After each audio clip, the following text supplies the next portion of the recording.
نظر نے خبر دی، کہا ہم کو اسرائیل نے خبر دی، کہا ہم کو سعد تائی نے خبر دی، انہیں محل بن خلیفہ نے خبر دی، ان سے عدی بن حاتم رضی اللہ عنہ نے بیان کیا کہ میں نبی کریم صلی اللہ علیہ وسلم کی خدمت میں حاضر تھا کہ ایک صاحب آئے اور حضرت صلی اللہ علیہ وسلم سے فقر و فاقہ کی شکایت کی، پھر دوسرے صاحب آئے اور راستوں کی بدامنی کی شکایت کی۔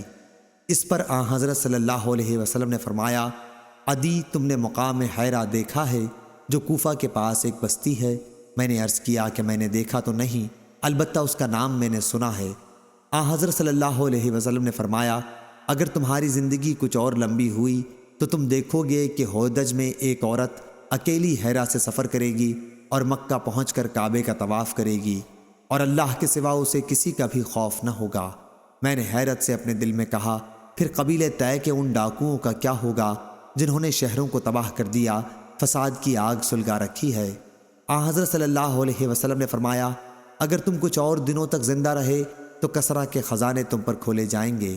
میں حیرت میں بول پڑا، کسرا بن ہرمز ایران کا بادشاہ؟ آپ نے فرمایا، ہاں کسرا بن ہرمز، اور اگر تم کچھ دنوں تک اور زندہ رہے تو یہ بھی دیکھو گے کہ ایک شخص اپنے ہاتھ میں سونا چاندی بھر کر نکلے گا، اسے کسی ایسے آدمی کی تلاش ہوگی جو اس کی زکوٰۃ قبول کر لے، لیکن اسے کوئی ایسا آدمی نہیں ملے گا جو اسے قبول کر لے۔ اللہ تعالیٰ سے ملاقات کا جو دن مقرر ہے، اس وقت تم میں سے ہر کوئی اللہ سے اس حال میں ملاقات کرے گا کہ درمیان میں کوئی ترجمان نہ ہوگا، بلکہ پروردگار اس سے بلا واسطہ باتیں کرے گا۔ اللہ تعالیٰ اس سے دریافت کرے گا، کیا میں نے تمہارے پاس رسول نہیں بھیجے تھے جنہوں نے تم تک میرا پیغام پہنچا دیا ہو؟ وہ عرض کرے گا، بے شک تو نے بھیجا تھا۔ اللہ تعالیٰ دریافت فرمائے گا، کیا میں نے مال اور اولاد تمہیں نہیں دی تھی؟